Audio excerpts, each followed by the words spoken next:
Hello everyone. अब चाहिँ हामीले आज कचिज मिन भ्याल्यु थ्योरम चाहिँ गर्न गइरहेको छौँ। सो कचिज मिन भ्याल्यु थ्योरम गर्नुभन्दा अगाडि दुईवटा थ्योरमहरू छन्। त्यो चाहिँ रोलिज र अर्को चाहिँ के छ ल्याग्रेन्जेस छ। यो दुइटा हामीले पहिला गरिसकेका छौँ, त्यही भएर हामीले कचिज गर्न गइरहेको छौँ है त। सो कचिजले के भन्छ भन्दाखेरि अघिसम्म जुन रोलिज र ल्याग्रेन्जेस थियो त्यसमा चाहिँ दुईवटा के थियो त भन्दाखेरि दुईवटा फङ्सन्सहरू नलिइकन एउटा मात्रै फङ्सन लिइन्थ्यो। तर कचिजमा चाहिँ दुईवटा फङ्सन्स लिइन्छ। एउटालाई चाहिँ स्मल एफएक्स जनाउँछ भने अर्कोलाई चाहिँ क्यापिटल एफएक्स जनाउँछ। सो दुईवटा फङ्सन्स जुन छ यसमा के भन्छ भन्दाखेरि if F X and capital F X are two functions such that small F X and capital F X are continuous in the close interval of A B अनि small F X and F X capital Fx are derivable in the open interval and f dash of x is not equals to 0 for all x belongs to open interval of AB भन्यो.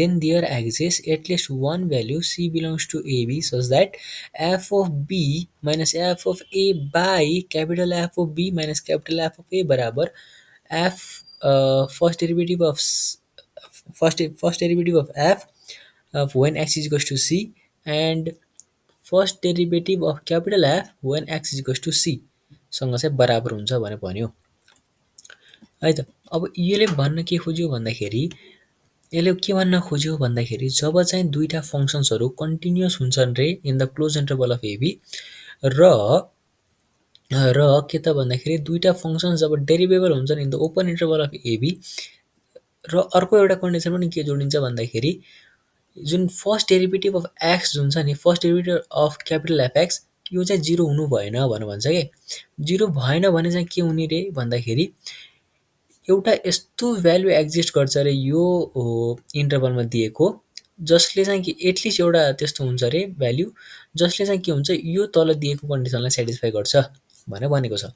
So cause is mean value थ्योरमले यही भन्छ।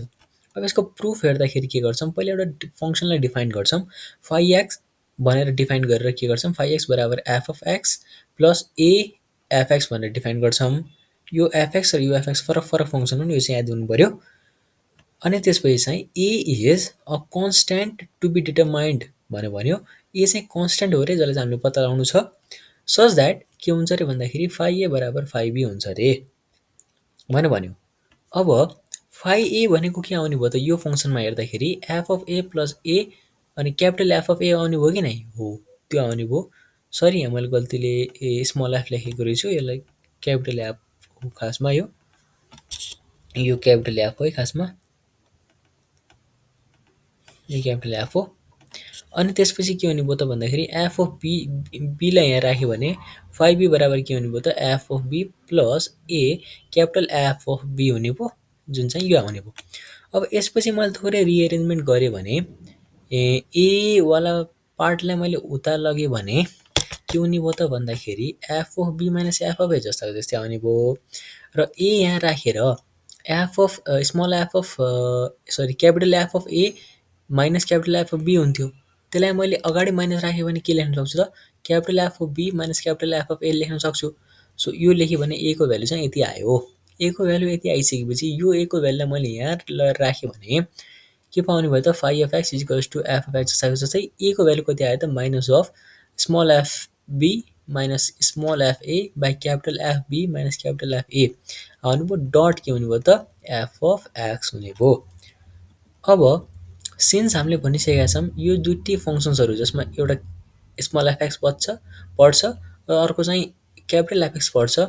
So यो दुईटै function चाहिँ यदि continuous छ भने यही फङ्सन्सहरूमा डिपेन्ड गर्ने यो फाइ एक्स पनि के हुने भयो त कन्टिन्युअस हुने भयो र डेरिभेबल पनि हुने भयो भने phi A is equal to phi B त पहिले भनिसकेको छ। सो यो तिनटै कन्डिसन प्रुभ गर्छ भने हामीले के भन्न सक्छौँ भन्दाखेरि फाइ अफ के त भन्दाखेरि फाइ अफ ए जुन छ is equal to phi of b छ भने फाइ जुन छ नि त्यसले चाहिँ रोलिस थ्योरमको जति पनि कन्डिसनहरू थिए त्यो सबै सेटिस्फाई गर्छ भनेर भन्छौँ क्या। किनभने अघि नै हामीले थाहा पढेकै हो रोल्स थ्योरममा चाहिँ तिनवटा त्यो थियो कन्डिसन थियो जसमा चाहिँ एउटा चाहिँ एफ अफ ए बराबर एफ अफ बी थियो अरू चाहिँ कन्टिन्युअस र डेरिभेबल थियो। यसले चाहिँ रोल्स थ्योरम चाहिँ के गरेको जस्तो देखियो भन्दाखेरि सेटिस्फाई गरे जस्तो देखियो। अब रोल्स थ्योरम सेटिस्फाई गर्यो भने रोल्स थ्योरमले भनेको थियो हामीलाई कि यदि रोल्स थ्योरमको 3टा कन्डिसन चाहिँ यदि भ्यालिड भयो भने हामीले के भन्न सक्छौँ भन्दाखेरि first derivative when x is equals to c चाहिँ 0 हुन्छ भनेको थियो। हो ठ्याक्कै त्यही कन्डिसनलाई युज गरेर यहाँनिर मैले के गर्न सकेँ भन्दाखेरि यही जुन हाम्रो यो फङ्सन दिएको थियो त्यसलाई मैले के लेख्न सकेँ त फाइ अफ एक्स थियो, फाइ अफ एक्सको ठाउँमा सी लेख्यौँ र यो फङ्सनको ठाउँमा अघि र अहिलेकोमा के डिफ्रेन्स आयो भन्दाखेरि यहाँ के थिएन त डेरिभेटिभ थिएन। सो डेरिभेटिभ किन आयो भन्दाखेरि हामीले फर्स्ट डेरिभेटिभ निकाल्न खोजिरहेछौँ नि त, त्यही भएर फर्स्ट डेरिभेटिभ आयो। फर्स्ट डेरिभेटिभ यो आयो है, स्मल एफको first derivative of C minus. अब यसलाई चाहिँ हामीले किन डेरिभेटिभ गरेनौँ भन्ने कुरा आउँछ पहिलो कुरा, किनभने यहाँ त डेरिभेटिभ गरिसकेको छ। तर यसलाई किन डेरिभेटिभ गरेनौँ भन्दाखेरि मैले भन्छु कि यसलाई चाहिँ हामीले ए भनेर मानेको थियौँ, यसलाई हामीले कन्स्ट्यान्ट भनेर मानेको थियौँ। अघि ए भनेर मानेको थियो नि त यसलाई त, यति भागलाई त, अनि यसलाई हामीले कन्स्ट्यान्ट भनेर मानेको थियौँ। हो त्यही कारणले गर्दाखेरि कन्स्ट्यान्टको डेरिभेटिभ नभएर जस्ताको जस्तै आउने हुनाले यसलाई चाहिँ हामीले कुनै पनि चेन्ज गरेनौँ। तर यो र यो फङ्सन्सलाई के गर्यौँ त डेरिभेटिभ गर्यौँ वा फर्स्ट डेरिभेटिभ गर्यौँ। सो यो भइसकेपछि हामीले रिएरेन्ज गर्यौँ भने माइनसको ठाउँमा उता लगेर प्लस गऱ्यो भने र रिएरेन्ज गऱ्यो भने चाहिँ हाम्रो यही जुन हाम्रो कचीले भन्नुभएको थियो त्यो चाहिँ यही प्रुभ हुन्छ, त्यो चाहिँ प्रुभ हुन्छ। र एउटा कुरा चाहिँ के नोट गर्नुपर्छ भन्दाखेरि it should be noted that f dash of c and f be minus f a can not be 0 because of the condition of that first derivative of x is not equals to 0। यो कुरा चाहिँ जान्नुपर्छ। अब note चाहिँ थोरै हेरौँ, यो नोटहरू चाहिँ एकदम इम्पोर्टेन्ट हुन्छन्। अब जस्तै अघि नै जस्तै गरी ल्याग्रेन्जेस मिन भ्याल्यु थ्योरममा पनि त एउटा कन्डिसन आएको थियो नि त, यदि हामीलाई यसरी इन्टरभलको फर्ममा नदिएर लेन्थ अफ द इन्टरभलको फर्ममा दियो भने चाहिँ हामीले यो गर्ने भनेर एउटा फर्मुला आएको थियो अघि। ठ्याक्कै त्यस्तै गरी यहाँ पनि के भन्यो त एबी भनेको चाहिँ इन्टरभल थियो, तर बी माइनस ए बराबर एच हुन्छ रे। एच भनेको चाहिँ के हो त लेन्थ अफ द इन्टरभल हो रे। त्यही बेलामा चाहिँ के गर्ने भन्दाखेरि बी माइनस एलाई चाहिँ एचले रिप्लेस गर्ने र सीलाई चाहिँ ए प्लस थीटा एचले रिप्लेस गर्ने, जसमा चाहिँ थीटाको भ्याल्यु 0 देखि 1 मा पर्छ। सो यो गर्दाखेरि एफ अफ बी माइनस यो हाम्रो के भयो त F of B minus F of A by F of B minus F of A बराबर एफ ड्यास अफ सी थियो। सीको ठाउँमा के राख्ने त ए प्लस थीटा एच राख्ने, ए प्लस थीटा एच राख्ने दुइटैमा राखिसकेपछि ए। अब हेर्नु न यहाँ के छ भन्दाखेरि बी माइनस ए छ, बी माइनस ए को ठाउँमा चाहिँ हामीले यहाँ के थियो एफ अफ बी को ठाउँमा निकाल्दाखेरि के हुन्छ बीको भ्याल्यु ए प्लस एच हुन्छ। सो ए प्लस एच यहाँ लेखेँ मैले, एफ अफ एलाई जस्तो जस्तो राखेँ, एफ अफ बीको ठाउँमा फेरि ए प्लस एच राखेँ। हो यो कन्डिसन पनि धेरै जस्तो युज भइरहेको हुन्छ कचिज थ्योरममा। अब अर्को चाहिँ के छ भन्दाखेरि कचिज मिन भ्याल्यु थ्योरम जुन छ नि reduces to the Lagrange's mean value theorem if F of बीलाई चाहिँ बी मान्यौँ र एफ अफ एलाई चाहिँ ए मान्यौँ भने चाहिँ ल्याग्रेन्जेस मिन भ्याल्यु थ्योरममा जान्छ। सो हामीले के भन्न सक्छौँ भन्दाखेरि ल्याग्रेन्जेस मिन भ्याल्यु थ्योरम जुन छ एउटा स्पेसल केस हो। केसको त भन्दाखेरि कचिज मिन भ्याल्यु थ्योरमको भनेर भन्न सक्छौँ। अनि कचिज मिन भ्याल्यु थ्योरमलाई चाहिँ generalised form of Lagrange's mean value theorem हो भनेर पनि भन्न सक्छौँ।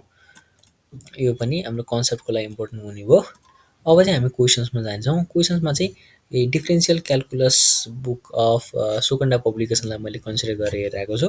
सो त्यसको क्वेसन नम्बर 3 मा के छ भन्दाखेरि कचिज थ्योरमलाई प्रुभ गर्ने भनेर भनेको छ, भेरिफाई गर्ने भनेको छ। र फर्स्ट क्वेसन छ f of x is equals to x square and capital F of x is equals to x to the power 4 in closed interval of -1 3 दिएको छ। सो सुरुमा हामीले चेक गर्नु पर्यो यो फङ्सन र यो फङ्सन चाहिँ कन्टिन्युअस छ कि छैन त दिएको इन्टरभलमा। सो त्यो चेक गर्नको लागि पहिला भ्यालु राख्दै जाने, यसमा एक दुईवटा भ्यालु राख्ने पहिला, त्यो राखिसकेपछि यस बिचमा पर्ने भ्यालुहरू पनि राख्दै एक दुईवटा चेक गर्दाखेरि कुनै पनि इमेजिन नम्बर आउन जस्तो लाग्छ भने चाहिँ के भन्नु पर्यो भन्दाखेरि ल ठिक छ यो चाहिँ कन्टिन्युअस रहेछ भनेर भन्यौँ र अहिले चेक गर्दा पनि दुईवटा कन्टिन्युअस आए। त्यसपछि यो जुन हाम्रो फङ्सन छ यो दुईटै फङ्सनको के भने त फर्स्ट डेरिभेटिभ निकाल्ने र फर्स्ट डेरिभेटिभलाई ओपन इन्टरभल अफ -1 र 3 मा चेक गर्ने। यहाँ अहिले हेर्दाखेरि यो पनि के भयो त डेरिभेबल आयो। त्यसपछि लास्टमा के चेक गर्ने भन्दाखेरि जुन हाम्रो यो फर्स्ट डेरिभेटिभ एफ एक्स छ नि क्यापिटल एफ एक्स यो चाहिँ 0 छ कि छैन भनेर चेक गर्नु पर्यो सबभन्दा पहिला। सो यदि 0 छैन भने बल्ल के हुनु पर्यो, के हुन्छ भन्दाखेरि देन देयर आइजेस at least one value of C belongs to A B such that F of B minus F of A by capital F of B minus capital F of A बराबर F dash of C by capital F dash of C. अब यो भइसकेपछि value राख्ने, C A B भनेको हाम्रो value 3 छ, ए भनेको -1 छ, फङ्सनमा राख्ने, चेक गर्ने, चेक गर्दाखेरि हाम्रो सीको भ्यालु आयो, सीको भ्यालु चाहिँ के भयो त एमा पऱ्यो, ए रेन्जभित्र पऱ्यो, सो कसेज थ्योरम चाहिँ के हो त भेरिफाई भयो। त्यस्तै गरी अर्को क्वेसन्समा पनि के छ भन्दाखेरि f x is equals to sine x छ र क्यापिटल एफएक्स चाहिँ के छ साइन कस एक्स छ र इन्टरभल दिएको छ 0 π/2। यसमा पनि पहिला के गर्यौँ त दुईटै फङ्सनहरू कन्टिन्युअस हुन्छन् कि नै इन्टरभलमा भनेर चेक गर्यौँ। यदि कन्टिन्युअस छन् भने बल्ल त्यसपछि सेकेन्डमा गयौँ, सेकेन्ड कन्डिसनमा गइसकेपछि डिफरेन्सिएबल चेक गर्यौँ, त्यसपछि यो जुन छ यो first derivative of FX capital FX चाहिँ 0 छ कि छैन त भनेर चेक गर्ने। 0 हुँदैन भने चाहिँ हामीले के भन्नु पऱ्यो, अगाडि बढेर हामीले कौची थ्योरम चाहिँ भेरिफाई हुन्छ वा भ्यालिड हुन्छ भनेर अनि त्यसपछि बल्ल सल्युसन गर्नु पऱ्यो। अब सबै क्वेसन्सहरू चाहिँ मैले यसमा राखेको छु, तर मैले सबै क्वेसन चाहिँ गर्नु भ्याउँदैन अहिले। यसमा 6 नम्बरसम्म छ क्वेसन्सहरू, यो क्वेसन चाहिँ सबै पिडिएफमा छ, so you can check it out होइन। अनि हजुरलाई केही गाह्रो लाग्यो भने चाहिँ हेरेर गर्न सक्नुहुन्छ। So thank you so much.